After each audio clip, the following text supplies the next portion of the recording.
Round 8 is the week all about the Adelaide Showdown. While both teams aren't performing at the best of their ability, it's always one that you've got to keep an eye on because these two clubs hate each other. All that and more as we preview all the action in Round 8. Let's get into it.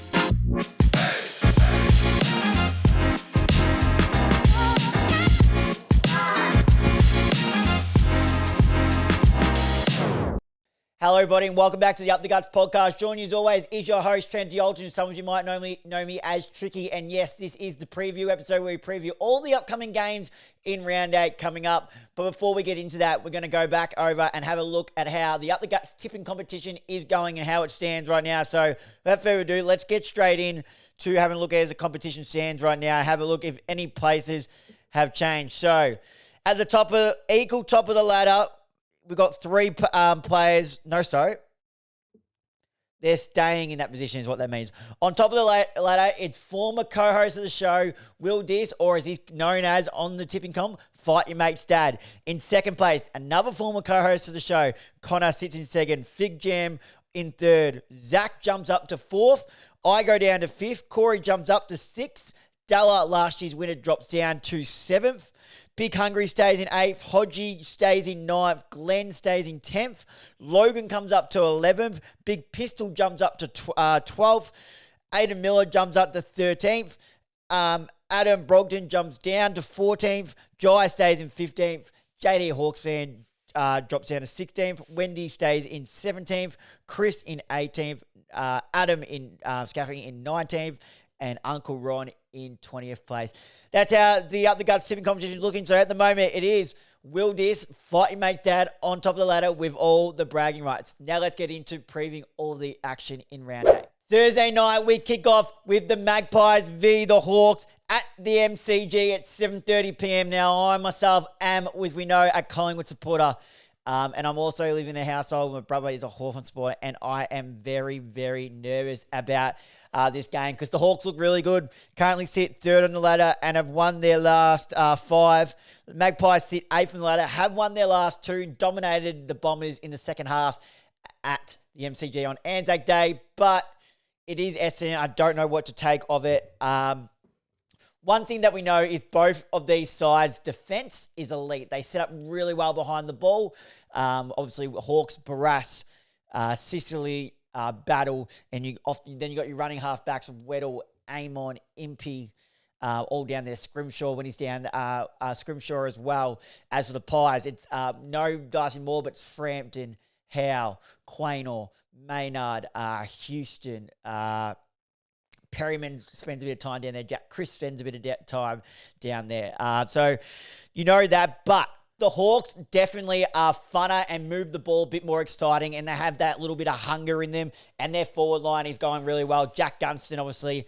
Mitch Lewis has found forward. Jack Ginnivan's found a new role on the wing. And I think the Hawks are going to, as hard as I say, I'm tipping with my head, not my heart. I think the Hawks are going to be too much for the Pies to handle and going to tip the Hawks. And we get a margin here. And I'm actually going to go the Hawks. I'm going to go the Hawks by 37 on that one. I think they'll get it done quite comfortably. Now, Friday night, head scratcher. We're back with the double header on a Friday night. Why wouldn't the Adelaide Showdown have its own night on a Friday night? But instead, we have partnered it with a double header. I'm scratching my head with this one. So we'll kick off the first game at 7:30 p.m. at Marvel Stadium, and it is the Bulldogs v. the Dockers. Now, normally we would say this would be an easy... We would say it'd be an easy win for the Dogs purely because it's at Marvel, but they do struggle against the topper teams, but they're very injury depleted, and this is where the Dockers can... get them on the counter. I think this is the time the Dockers, while it's not the MCG, it's still away from Perth. This is a time where the Dockers need to show that they are the real deal because we are not convinced, especially with the way they got the job done narrowly over the Blues in the end over the weekend. So I'm hesitant to tip them. They are second on the ladder and won their last 5, but I am going to tip the Dockers purely because of the outs that the Bulldogs have. I think it's going to be too much handle. If they had a full side, I'd be more debating this one, but I think the Dockers get this one done. Now we head over to the Showdown.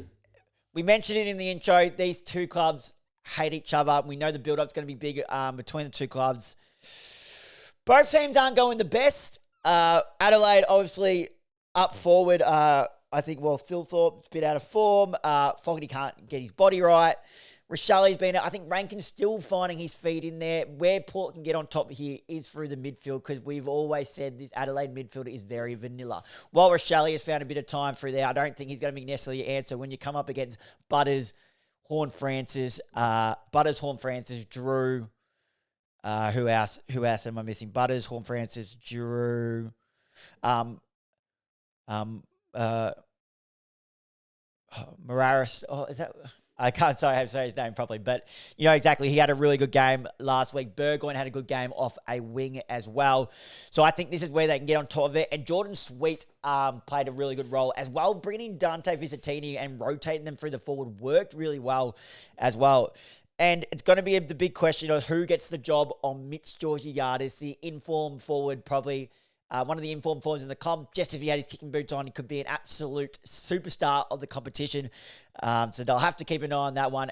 And I think between the Hornet and Butters, it's going to be too much for the Crows to handle. And I'm actually going to be tipping Port in this one to get this one done in the Showdown, which is always a must-watch TV. Then we head over to Saturday and we kick it off at Marvel Stadium. An earlier start, 12:35 p.m. between the Bombers and the Brisbane Lions, who I think are just starting to hit their straps. We know they are slow starters to the seasons the last couple of years, but they are the reigning back-to-back premiers for a reason.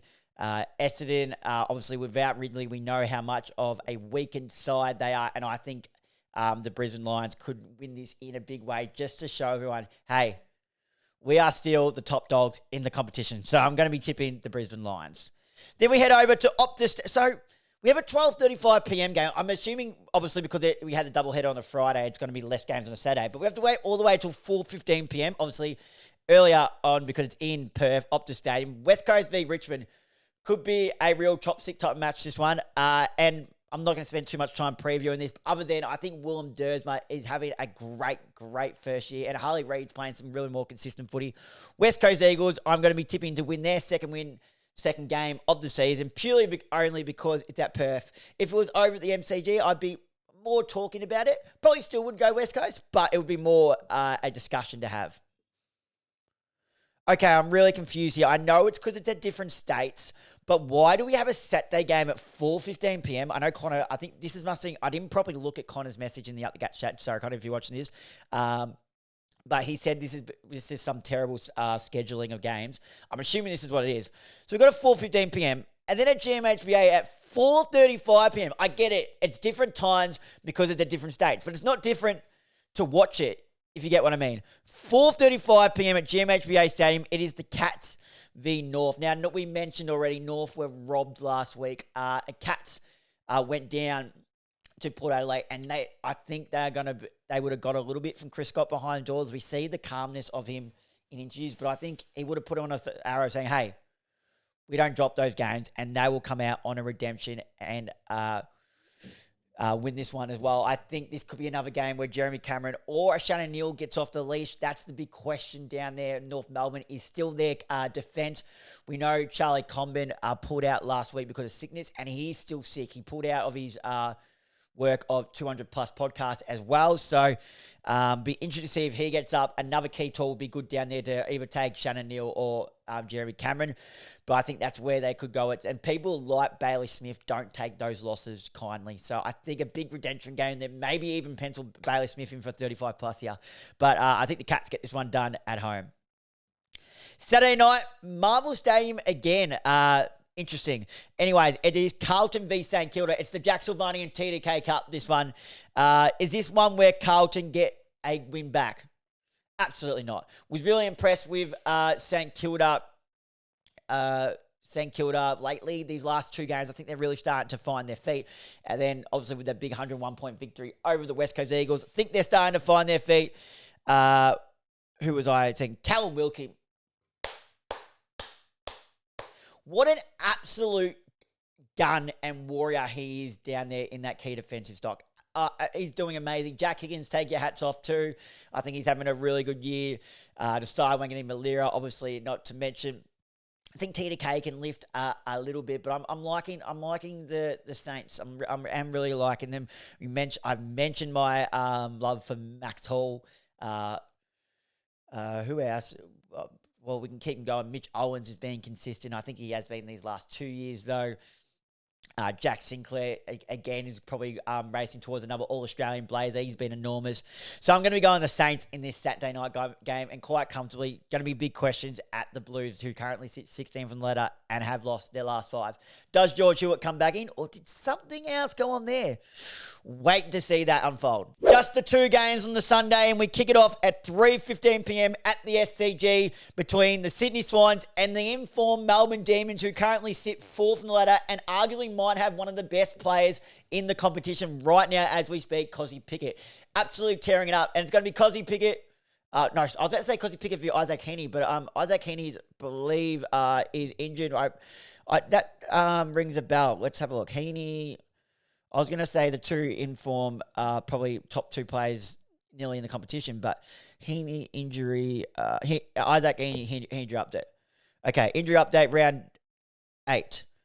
Isaac Heaney is set to... Okay, so he'll be back this week after calf soreness. I remember he was out with a calf, but he'll be back... he'll be back this week. He was a test, but it says he's set to return to play this weekend. So that's a big in. I'm really going to love seeing them. I wouldn't be surprised if they even line up on each other just for the pure theatre. Sydney Swans are probably my top tier at the moment. It's probably the Sydney Swans...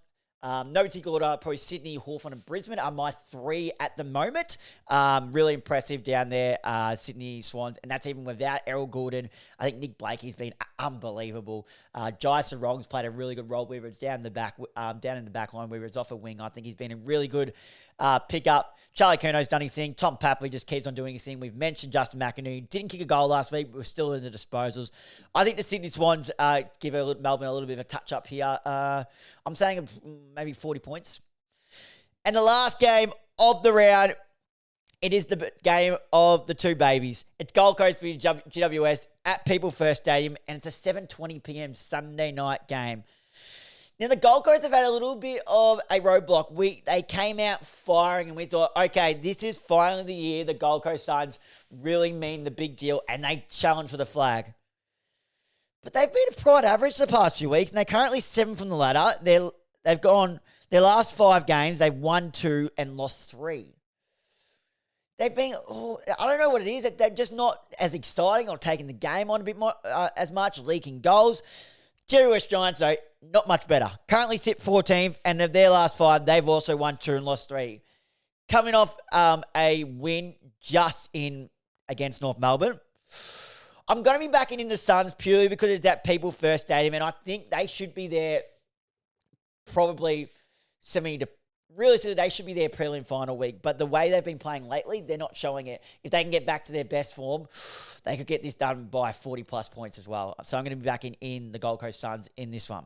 So there's my tips for this round, guys. I'm going to quickly go over them and then click the submit so we don't forget. So first off, Thursday night, I'm going the Hawks over the Pies by 37 points. Friday night, the first game of 2. I'm going the Dockers over the Bulldogs at Marvel. And then in the showdown, I'm going Port Adelaide over Adelaide. Saturday, we kick it off. I'm going Brisbane over Essendon in a big way at Marvel Stadium. Then next game, I'm going West Coast over Richmond. And then Geelong over North. And Saturday night in the TDK and Jack Silvani Cup, I'm going the Saints over the Blues.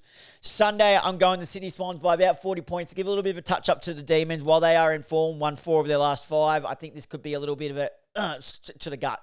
And then the Gold Coast Suns over the Jerry West Giants. Let's click submit.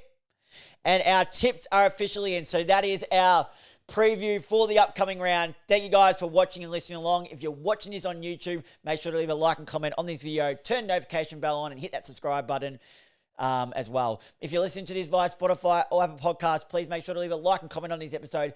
hit that follow button, turn notification bell on so you notify whenever we upload. Share this off to a mate, and please, guys, remember to leave a 5-star rating of the show, as that does help push the show out there. If you want to see all the clips from the show, all the news, all the local footy highlights, or just want to listen to me talk even more dribble about footy and sport in general, make sure to head over to our social media platforms, Instagram and TikTok @UpTheGuts_, and we're also on Facebook. Just search up Up The Guts and you'll find us right there. Thank you guys for listening and watching along, and until next time, I'll see you guys then.